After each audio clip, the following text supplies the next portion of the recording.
So let's start with c4 and e5. Okay, now we go knight c3, and here already black has two continuations.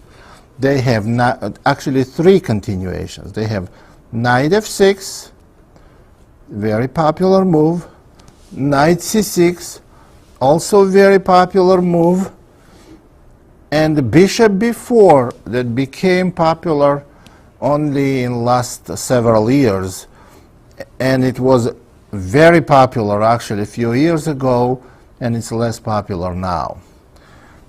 So we're going to start in random order, so let's go with bishop b4 move.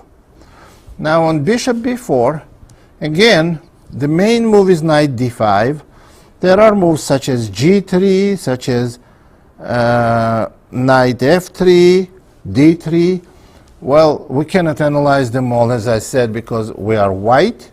So we want to, you want to hear from me what I would recommend. What is the easy way to play this opening? And I do recommend knight f3 move. Now, knight f3 move attacks the e5 pawn. Black has to protect the e5 pawn. How should they protect the e5 pawn? Well, normal move, which big majority of the player would play in this position, is bishop takes c3, and here is why. They will not protect it with knight c6, because then white goes knight d5. You see, in this position, when white goes knight d5, black can go bishop a5, and after b4, c6. So black allows white to play knight d5 with a tempo, and they lose the tempo on retreating the bishop in order to gain it back later with playing c6. So when we play knight f3, knight c6 makes no sense, because after knight d5, white puts knight on d5 with a tempo, and black is going to have hard time removing this knight from d5. So bishop takes c3 is the most expected move in this position. B takes c, and here black has choices again. They have three choices. They can protect the e5 pawn by playing knight c6. They can protect it by playing d6, and they can push the e pawn. Knight c6 move. Now, after knight c6, I would suggest you to play either d3 or g3. Actually, they are both good continuations, and it's more like the way you choose it, it's what more suits your taste. You can go d3 followed by e4 and bishop e2, or you can go g3 followed by bishop g2, castle, and d3. And then in every case, white has good position. White has a little better position. e4 move, that's not a good move, because white can go knight d4, and now e4 pawn, it's more of a liability than a strength. I would say the e4 pawn is weak. For example, after knight d4, knight f6, we can even go d3 if we wanted to. And now ed. Now black got rid of their weakness, but after bishop e2, white has bishop pair and better position. So, and well, if they play knight f6 and castle, then white can simply continue with bishop g5 or g3, and they will always have a little better position. It's unlikely black will go e4 here. So d6 is the third move. d6 is the move, it's the most logical move, and it looks like black wants to play knight c6, f5, and knight f6. But here, the best move for white is c5, and white gets favorable pawn structure. Let's look at black's choices. White wants to take on d6 and play bishop a3 in the future. Black cannot go e4. This move loses because of queen a4 check, followed by queen takes e4. So black, it's not recommended to play d takes c, because after knight takes e5, white has two bishops advantage with better pawn structure in the center. And if black plays simply knight f6, after c takes d, g3, and black castles, white would go bishop g2, and after knight c6 castling, white's plan is to go d3, c4, rook b1, and bishop a3. Now, there is nothing black can do to stop this plan. For example, if black goes e4, then we can go knight d4.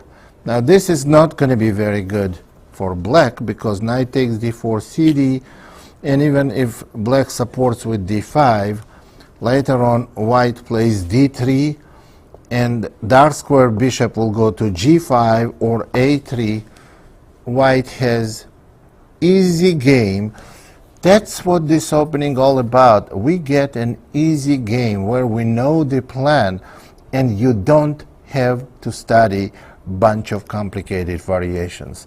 This is the main advantage of this opening. This opening does not guarantee you better positions than after e4 or d4. No, it guarantees you easier life in the opening where you know what your plan is. Now, in variation c4 and e5, in this type of English, after knight c3, suppose black does not play bishop b4, and actually bishop b4 is not the main move. It's just been popular at some point. So suppose black plays knight c6 or knight f6, or maybe even something like f5. So let's look at these variations. Now, let's start with a move that hardly ever played now. It's not very popular move. f5. We go d4. That's what I would recommend to play. E takes d, and queen takes d4. Now, this is not very good position for black, because after knight c6, because pawn on f5 stands real badly. After knight c6, you can go queen e3 check, and now I would say queen e7 is a bad move, because white can go knight d5, and black does not really have good position. After queen takes e3, bishop takes e3, they have difficulties with the c7 pawn, and after king d8, knight f3, white simply have clear advantage. So after queen to e3 check, in this position, black should play bishop e7, and then after knight to d5, white is clearly better. You see, knight d5 is a very strong move, preventing knight f6, after which white is going to play simply knight takes f6, leaving black with horrible pawn structure after gf. No, but f5 move is not the one you would normally see. So after knight c3, so now that we put it out of the way, so there are two major moves besides the bishop b4. So there are knight c6 and knight f6. Now after knight c6, again, now you have a choice here. My choice is g3. However, knight f3, well, you can say maybe just as well be played knight f3. Now after knight f3 and knight f6, white can play d3. That's what I play lately a lot. And after d5, cd, knight takes d5. For those who likes to play with black Sicilian, this position will be very comfortable. Now you have Sicilian pawn structure and type of position for white with extra tempo. This is one way to play, and the other way to play is, instead of knight f3, to go simply g3. And if black goes knight f6, then bishop g2, and now black goes probably bishop b4, and you can go either knight d5, or you can even go knight f3, or you can go d3. There are many different ways to play this position for white. Now, I don't really want to go into detailed analysis of this position. My choice would be here, knight to d5. And further on, to continue with knight f3 and castling and d4. This would be my choice, and I would recommend to play this way.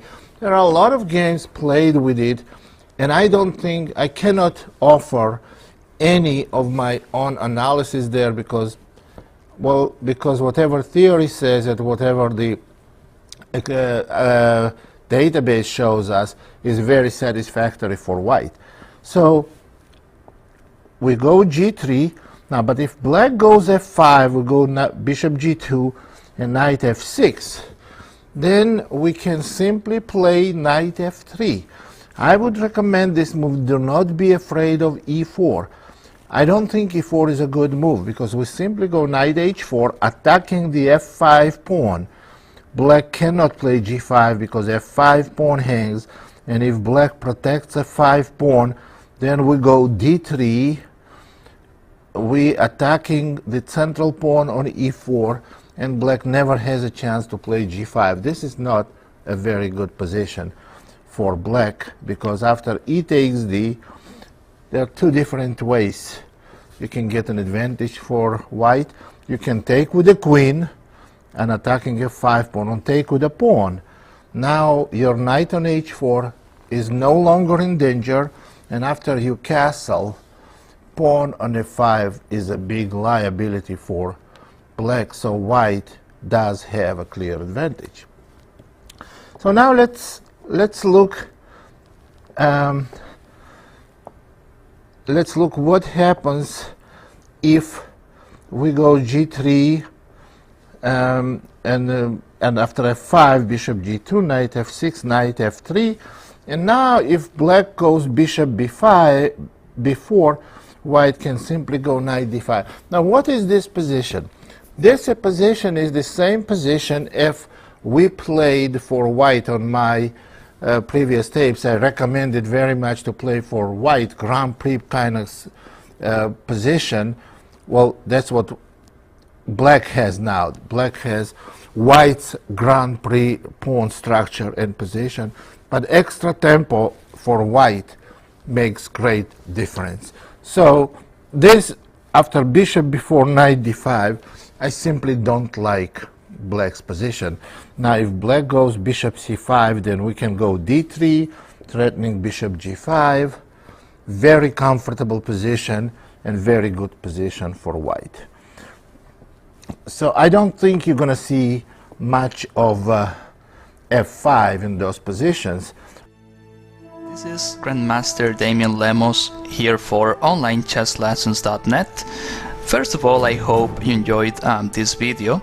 If you would like to receive more free chess videos from us, you can just click the subscribe button below. I would also highly recommend signing up for my free mail course, the 10 Grandmaster Secrets to Dominate Chess. During this exclusive course from onlinechesslessons.net, I'll share with you my own Grandmaster shortcuts to effective attacking, defending, and growth hacks to improving your chess without complicated books or memorization. So sign up by clicking the sidebar on the right, and I know you won't be disappointed.